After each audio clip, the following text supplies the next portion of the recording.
அரசியலை குடும்பத்துக்குள்ளே கொண்டாந்து பார்த்தீங்கன்னா புருஷன் பொண்டாட்டி 2 பேருமே சும்மா மாறி மாறி அடிச்சிட்டு கதையை பற்றி தான் பார்க்க போகிறோம். என்ன நினச்சின்னு முழுசாக பார்ப்போம். வீடியோ ஸ்கிப் பண்ணாமல் இருக்க மறக்காம சேனலை சப்ஸ்கிரைப் பண்ணிக்கோங்க. எங்கள் வீட்டுக்கு 2 வீடு தள்ளிக்கிற ஒரு குடும்பத்தில் பார்த்தீங்கன்னா மிகப்பெரிய சண்டை. அதாவது மயிர்படி சண்டை. புருஷன் பார்த்தீங்கன்னா வீட்டில் இருக்கிற அத்தனை சாமானத்தையும் போட்டு சும்மா நொறுக்கு விட்டான். ஆனால் இந்த அக்காவும் பார்த்தீங்கன்னா விளக்கு மாதிரிலாம் பிஞ்சு போய் கிடத்தது. என்னன்னு கேட்டால் என்னை அடித்தா பிச்சு விட்டாமாப்பில் அப்படிங்கிற மாதிரி மனுஷன் அழுதுகிட்டே வந்து சொன்னான். அக்கம் பக்கம் இருக்கிற எல்லாருமே எதனால் சண்டை வந்துச்சுன்னு கேட்கும்போது பார்த்தீங்கன்னா கிட்டத்தட்ட பார்த்தீங்கன்னா அந்த அக்கா பார்த்தீங்கன்னா விஜயோட தீவிர ரசிகர். இவர் பார்த்தீங்கன்னா தலைவர் சீமானோட தீவிர வெறியன்னு சொல்லலாம். இவங்க 2 பேருமே எங்கே போனாலும் சரி ஒத்துமையாக தான் போவாங்க, ஒத்துமையாக தான் வருவாங்க. ஆனால் கணவன் மனைவிக்கு 2 பேர்த்துக்கு இடையிலுமே எந்த ஒரு சண்டை சச்சரவுமே இதனால் வரலும் வந்ததில்லை. ஆனால் நேற்று வந்த சண்டையை பார்த்தீங்கன்னா இதனடா இது நாயடி பேயடி அடிச்சுக்கிறாங்கிற மாதிரி சீச்சின்னு ஆகிப்போச்சு ஊருக்குள்ளே எல்லாமே. கிட்டத்தட்ட பார்த்தீங்கன்னா இவங்க 2 பேருமே கூலி வேலைக்கு தான் போகிறாங்க. அதாவது பார்த்தீங்கன்னா கொத்தனார் வேலை சித்தாள் வேலை தான். கிட்டத்தட்ட அவர் கொத்தனார் எந்தக்கா சித்தாள் எங்கே போனாலும் மனைவி மட்டும் விட்டே கொடுக்க மாட்டேங்குது தலைவர். கிட்டத்தட்ட எந்த இடத்துக்கு போனாலுமே மனைவியை கூடயே கூட்டிகிட்டு போயிட்டு இருக்கிற ஒரு கேரக்டர்.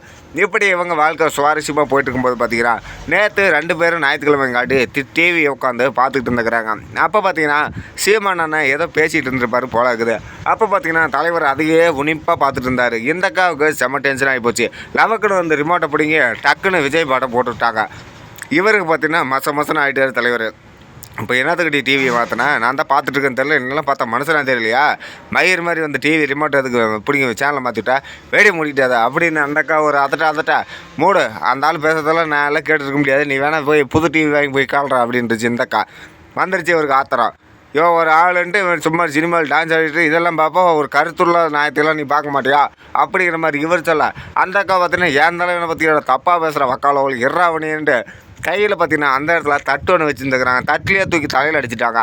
இவர் பார்த்தீங்கன்னா மண்டையை தேய்ச்சிக்கிட்டே சண்டை வந்து ரிமோட்டை பிடுங்கிறதுக்கு போக கிட்டத்தட்ட பார்த்தீங்கன்னா அந்த அக்கா கையில் இந்த கண்ணாடி வலையிலெல்லாம் உடஞ்சி கையை கழித்து விட்டுச்சுங்க. அந்த அக்கா செம வெறி ஆயிடுச்சு.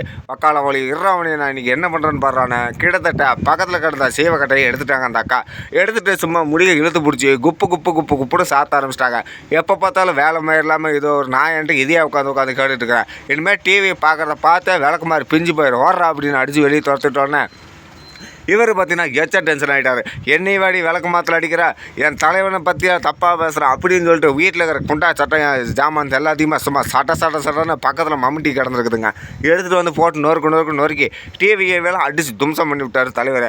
அதுக்கப்புறம் பார்த்தீங்கன்னா ஏன்டா உனக்கு சாவு வர மாட்டேது வர மாட்டேன் அந்த பேக்கில் பச்சையாக கேட்க இவரும் பார்த்தீங்கன்னா அதுக்கு ஆப்போசிட்டாக பச்சையாக பேச கிட்டத்தட்ட பார்த்தீங்கன்னா 2 பேருமே வீட்டுக்குள்ளேயே கட்டி பிடிச்சி உருள ஆரம்பிச்சிட்டாங்க.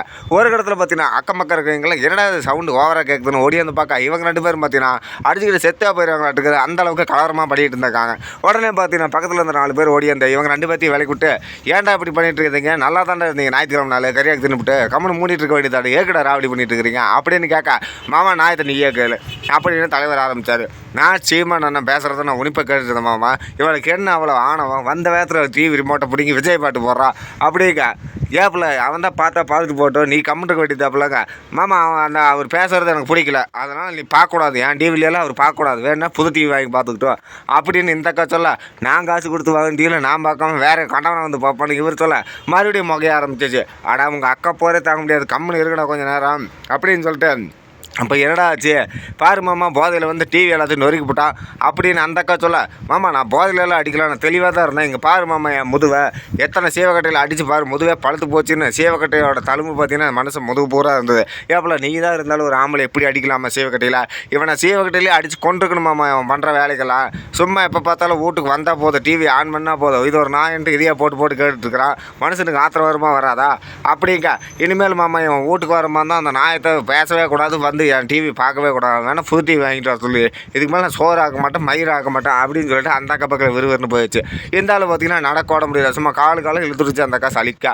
அந்த அக்கா கையில் பார்த்தீங்கன்னா லைட்டாக ரத்தம் வேறு வந்துட்டு இருந்ததா இவன் இதுக்கு மேலே இப்படியே பண்ணிட்டு இருந்தானா நம்ம போய் கேஸ் கொடுக்க போகிறேன் அப்படின்னு அந்த அக்கா ஒரு மிரட்டு விட்டுருச்சு. எதை நான் டிவி பார்த்ததுக்கு என்னை ஜெயிலில் போடுறாங்களா அப்படின்னு மறுபடியும் பார்த்தீங்கன்னா இந்த ஆள் இந்த நியாயத்தை கேட்கறதுக்கு யாருமே இல்லையா? இது என்னடா அநியாயமாக இருக்குது ஒரு புருஷங்காரன் ஒரு வீட்டில் டிவி பார்க்கறது கூட உரிமை இல்லையா? நீங்கள்லாம் அரசியலுக்கு வந்தால் இப்படி தான்டா நாசமாக போகணும்னு சொல்லிட்டு இந்த ஆள் பார்க்கல கிழிஞ்சு போன வேடி தூக்கி தலையில் கட்டிட்டு சிவனே நடந்து போயிட்டார். இந்த ஏரியாவே பார்த்தீங்கன்னா கலகலத்து போச்சுங்க இந்த சண்டைனால. கிட்டத்தட்ட பார்த்தீங்கன்னா எந்த ஒரு விஷயமா இருந்தாலும் அது தனிப்பட்ட முறையில் வெளியே வச்சுக்கணும் வீட்டுக்குள்ளே கொண்டாந்தா இப்படி நம்மளுக்கே நம்மளே தேடி வச்சுக்கிற மாதிரி விளங்கமாகி போயிடும்.